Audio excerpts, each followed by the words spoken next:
The ivory envelope shook in my hands as I traced the Carter family crest, stamped in shimmering gold. After 2 years with Ethan, I'd finally been invited to their grand estate in Boston.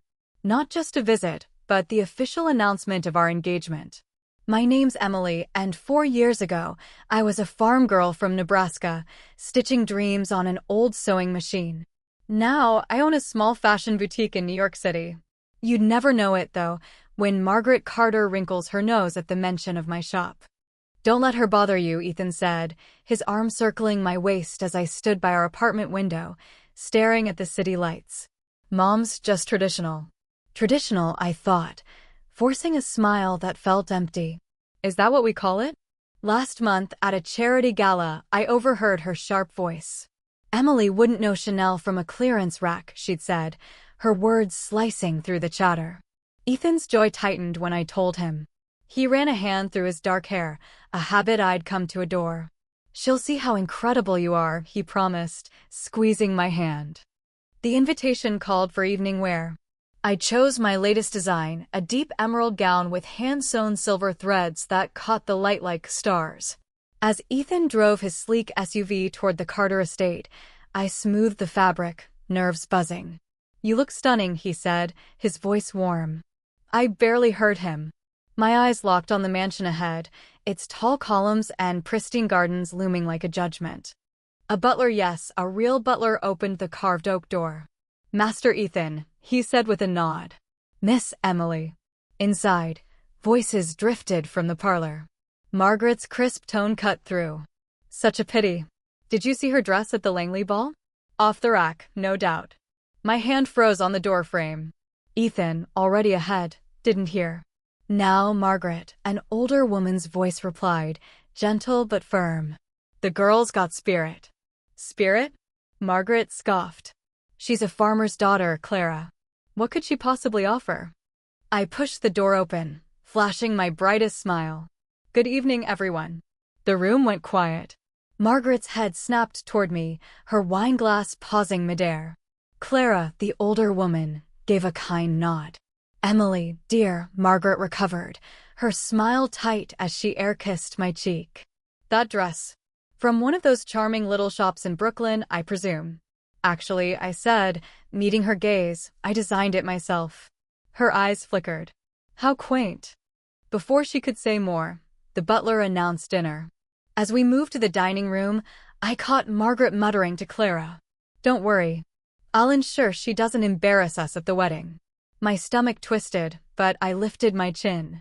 If Margaret Carter thought she could scare me off with her high society games, she was about to learn just how stubborn a Nebraska farm girl could be. The dining room gleamed with crystal chandeliers and polished silver, a far cry from the scratched oak table back on my Nebraska farm. I sat beside Ethan, my emerald gown catching the light, as Margaret held court at the head of the table. Her smile was all teeth, sharp and calculated. "So, Emily," she began, dabbing her lips with a monogrammed napkin, "tell us about your education."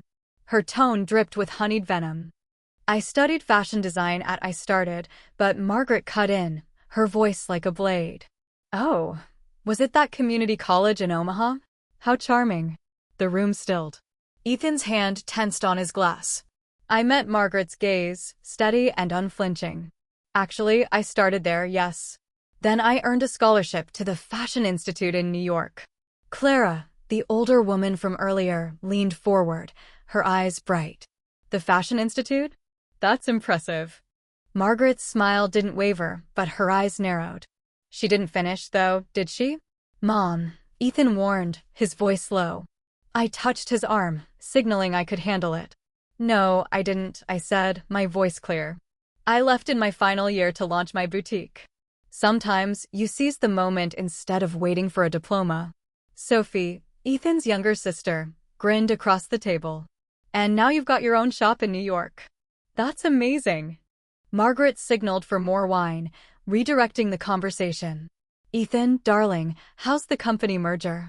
As Ethan slipped into business talk, discussing multi-million-dollar deals with ease, my phone buzzed under the table. A text from my business partner, Lily, emergency at the shop. LA retailer wants our spring collection samples next week.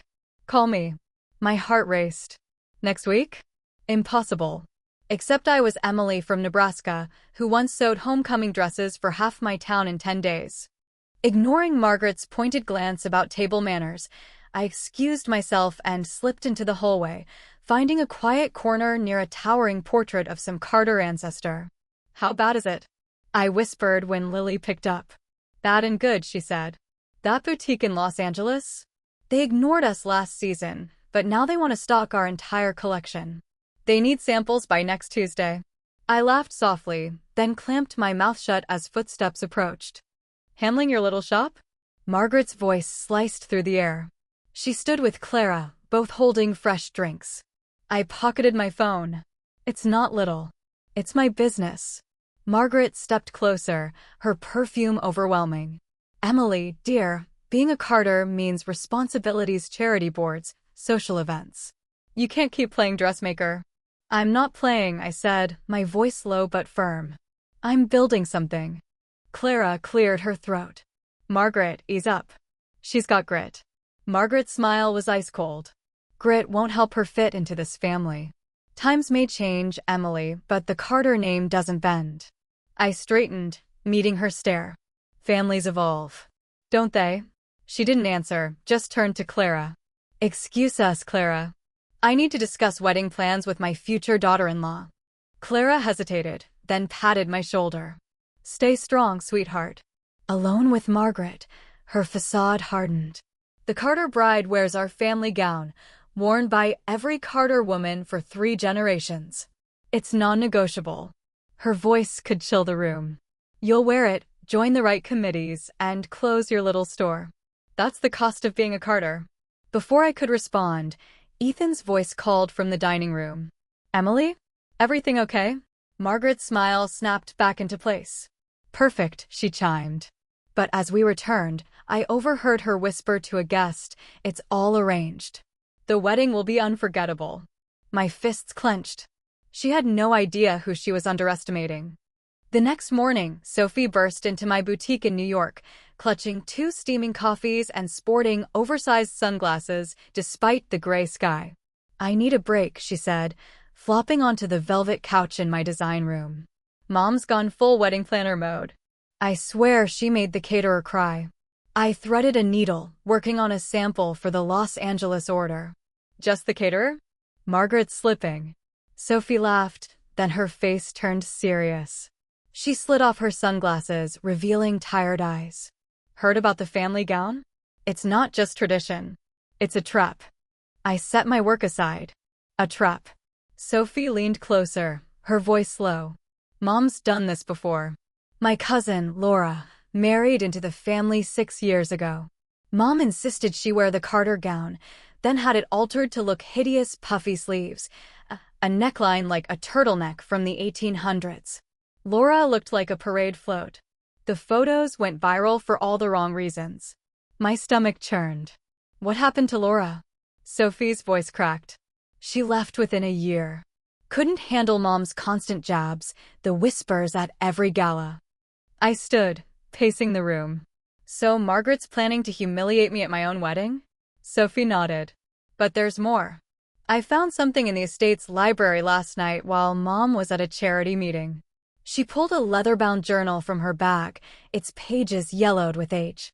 This belonged to Grandma Evelyn. She wasn't born a Carter. She was a seamstress, like you, who built the family fortune from nothing. My hands trembled as I opened the journal.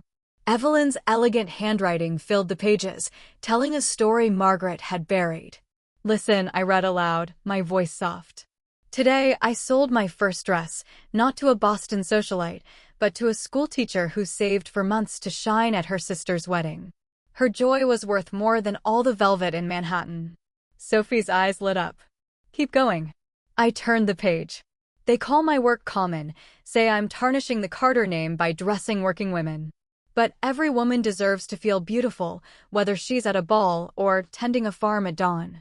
Lily, my business partner, burst in, arms loaded with fabric swatches. Emily, the LA buyers moved up the deadline. Oh, hey, Sophie. I introduced them quickly. Sophie, this is Lily, my partner. Lily, Ethan's sister.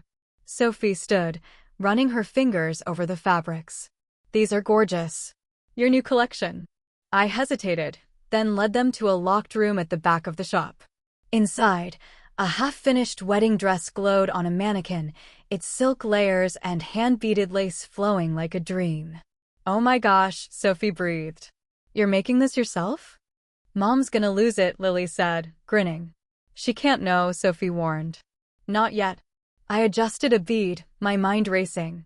This reminds me of Evelyn's sketches, Sophie said, flipping through the journal. Her wedding dress, the one she wore before the Carter gown tradition started. What happened to it? I asked. Sophie's face darkened. Mom destroyed it. Burned it, along with anything that didn't fit her old money story. Including Evelyn's journals except this one. Lily whistled. That's a bombshell. Imagine the press getting wind of this at your wedding. I turned to Lily. How do you feel about delaying the LA samples a bit? She grinned. For this? I'm calling them now. Sophie grabbed my hand as Lily stepped out. Emily, be careful. Mom's connections run deep. If she suspects anything, I touch the silk of my dress, my resolve hardening. Don't worry. Sometimes, the best way to fight a queen is to weave a stronger crown. I picked up my needle, the journal open beside me. Margaret thought she could control the story. She was about to meet a farm girl who wrote her own. 3 weeks to the wedding, and my hands still shook as I stitched the final beads onto my secret gown. In my New York boutique, the air hummed with tension. I was crafting 2 dresses, one a replica of Grandma Evelyn's original wedding gown, simple and timeless, pieced together from her journal sketches, the other, a modern masterpiece for the reception, bold and unapologetic. Margaret thought she'd trap me in her family's altered gown, a monstrosity designed to make me a laughingstock. She had no idea I was rewriting the script. Lily burst into the back room, her face flushed. Emily, you need to see this. She thrust her phone at me. A photo loaded a grainy shot of the Carter family gown, freshly modernized for me. Yellowed lace hung like cobwebs, the waist cinched impossibly tight, the neckline climbing to choke. It looked like a costume from a bad historical drama. Where'd you get this? I asked. Bribed the tailor's assistant with Fashion Week passes, Lily said, zooming in. These changes aren't accidents. They're meant to humiliate you. My phone buzzed. Ethan, calling. I let it go to voicemail. You can't dodge him forever, Lily said softly. He'll know something's up. I know, I said, tracing the beads on my dress. If I told Ethan about his mom's scheme, he'd be forced to choose sides. I wasn't ready to put him there. Not yet. The door rattled and Sophie slipped in, clutching Evelyn's journal. I got it, she whispered, though we were alone. Mom was at a board meeting, so I searched the East Wing office. Found this behind Grandpa's portrait. My fingers trembled as I opened the journal to a new page. Evelyn's words sang of defiance. They laugh at my needle and thread, but every stitch is a step toward freedom. I built this empire for women who dare to shine, not just those born to wealth. Lily leaned over my shoulder. So the Carter fortune started with a seamstress, just like you. I nodded, closing the book gently. No wonder Margaret hid this. It ruins her old money fairy tale. The door swung open again. Clara, the kind older woman from the engagement dinner, stepped in, her face grave. Emily, I'm glad I caught you. She glanced at my gown but didn't comment. I just lunched with Margaret. She's planning something big for the wedding beyond that awful dress. My stomach nodded. What? I don't have details, Clara said, but she's meeting a gossip columnist tomorrow. Something about exposing new money climbers infiltrating high society. Sophie gasped. She wouldn't. She would, I said, remembering Margaret's whispered promise to make the wedding unforgettable. Clara studied my dress, her eyes softening. This reminds me of Evelyn's work. We were friends, you know, before Margaret married in. She'd love your fire, Emily. I straightened. Clara, want to help us rewrite some history? Her brows rose. What's the plan? I outlined it quickly. At the wedding, we'd unveil an exhibit of Evelyn's sketches and photos, showcasing her true legacy. My replica gown would steal the spotlight, and my reception dress would launch my new collection. Lily was already looping in Fashion Weekly and Vogue editors, thanks to her press contacts. Clara grinned, a spark in her eyes. You're playing a dangerous game, but I'm in. Evelyn deserves this. My phone buzzed again. Ethan. I answered this time. Emily, Mom wants us to try the family gown tomorrow at the estate. I glanced at my crew, Sophie clutching the journal, Clara scribbling notes, Lily texting her contacts. Sure, I said, my voice sweet. I wouldn't miss it. I hung up, touching the silk of my secret gown. It could be my triumph or my downfall. The fitting room at the Carter estate felt like a cage. I stood on a platform, drowning in the hideous family gown, its lace scratching my skin. Margaret circled like a vulture. Perfect, she purred, tugging the neckline tighter. Absolutely perfect. The seamstress, a nervous woman named Jane, shot me apologetic glances as she pinned the fabric to Margaret's orders. Sophie, perched on a window seat, tried to intervene. Mom, isn't the waist too tight? Nonsense, Margaret snapped. Emily just needs to skip dessert until the wedding. We want her to shine in the photos, don't we? My phone buzzed in my purse, likely Lily with an update. I couldn't check. Speaking of photos, Margaret continued, I've arranged an exclusive with a society blog. They love our family traditions. Her smile was a blade. How thoughtful, I said through gritted teeth. Ethan walked in, freezing at the sight of me. It's different, he said, diplomatic. Margaret beamed. We updated it. Emily, turn so Ethan can see. I turned, the stiff fabric crackling. Ethan's face flickered with dismay before he masked it. My phone buzzed again. Margaret noticed. Popular today, aren't we? She nodded to Jane. Check it, dear. Could be important. Jane grabbed my phone, her eyes widening. It's from Fashion Weekly. Margaret snatched it, her face paling as she read. What is this? She muttered. I caught Sophie's eye, her innocent shrug hiding a grin. The game was on, and Margaret didn't even know the rules. The Plaza Hotel's bridal suite buzzed with anticipation on my wedding day. I sat still as Lily swept mascara across my lashes, my reflection glowing in the mirror. Margaret's stirring things up downstairs, Lily said, her voice low. Telling everyone you had a sweet moment with the family gown. I smirked. Let her talk. She hasn't seen anything yet. Sophie slipped in, radiant in a bridesmaid dress I designed, its soft blue silk catching the light. Mom's got the Carter gown displayed in the lobby with a plaque about timeless tradition. Right on cue. Lily grinned. Clara's got Fashion Weekly, Vogue, and a dozen editors Mom doesn't know about ready to pounce. My phone lit up with a text from Ethan. Whatever you're planning, I trust you. I love you. The past 3 weeks had been a whirlwind. After we found Evelyn's journal, Ethan confronted Margaret about her schemes. She'd threatened to cut him from the family business. He'd fired back, revealing his own investment firm, free from her control. A knock broke my thoughts. Emily? My dad's voice, warm and steady. Ready, sweetheart? I stood, still in my silk robe. Almost. Just need the dress. Lily winked, wheeling in 2 garment bags. Dad's eyes widened as we unveiled the first a perfect replica of Evelyn's original wedding gown, recreated from her journal's photos. Simple, elegant, revolutionary. This is for the ceremony, I said as Sophie and Lily helped me slip it on. The second's for the reception. Margaret? Dad asked, his eyes knowing. Clueless, I said, smoothing the silk. The doors opened, and gasps filled the air, not the horror Margaret expected, but awe. Through my veil, I saw her face shift from smug to stunned as she recognized Evelyn's design.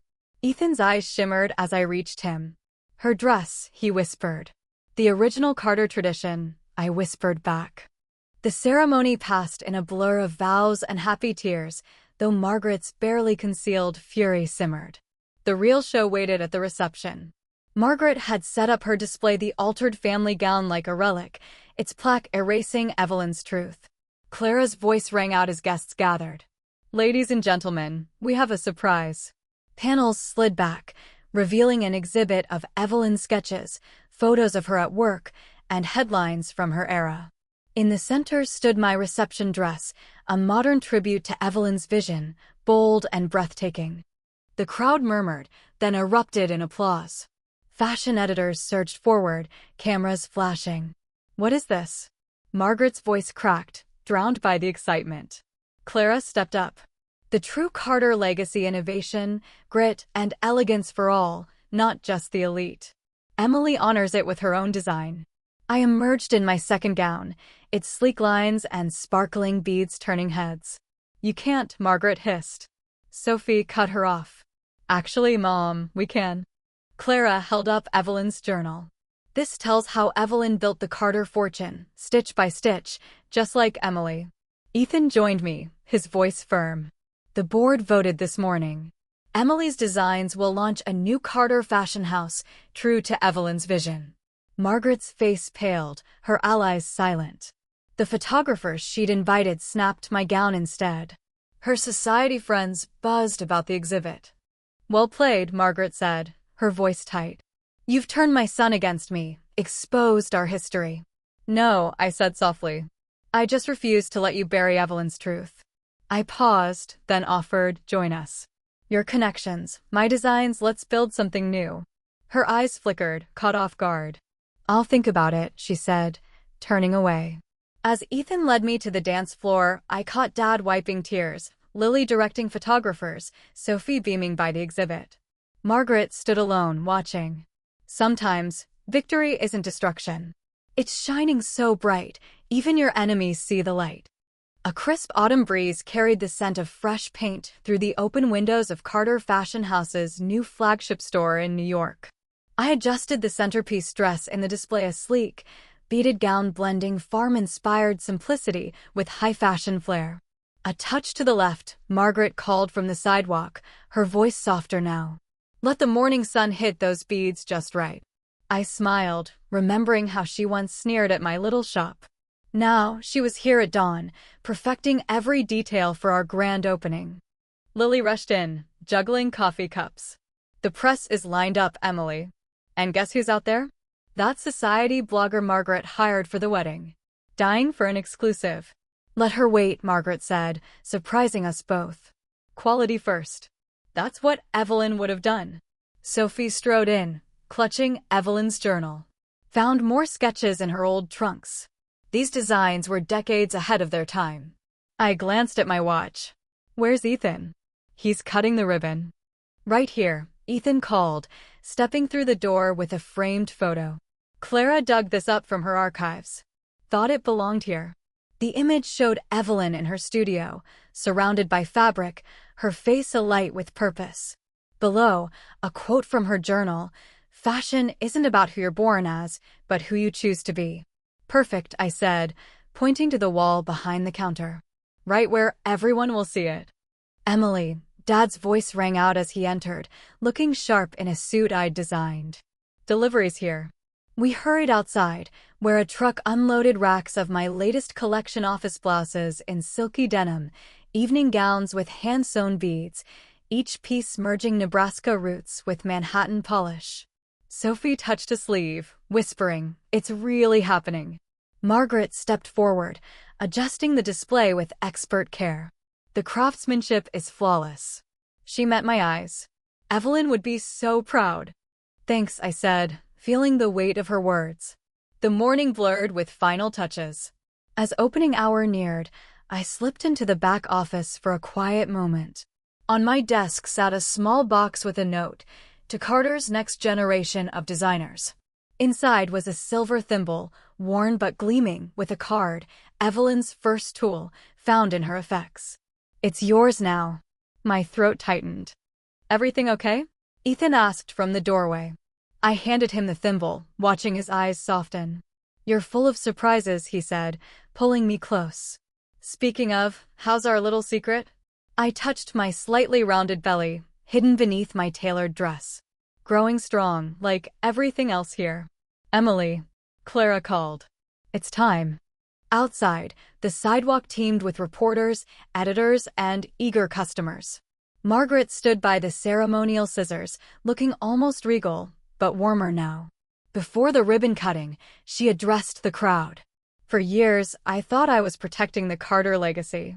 I was wrong. Thanks to my daughter-in-law's vision, we're not just restoring Evelyn's truth, we're building on it. She handed me the scissors. Your turn. I cut the ribbon and cheers erupted. Cameras flashed as the doors swung open. Shoppers flooded in, touching the fabrics, marveling at Evelyn's photo. Not bad, Dad said, appearing beside me. For a farm girl.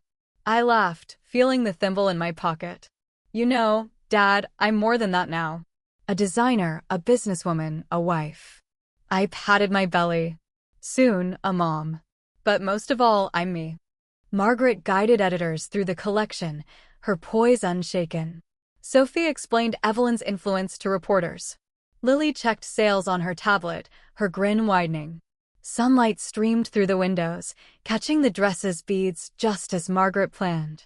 In that glow, I saw our future not just a fashion house, but a haven for creativity, truth, and second chances. Sometimes, the best revenge isn't tearing someone down.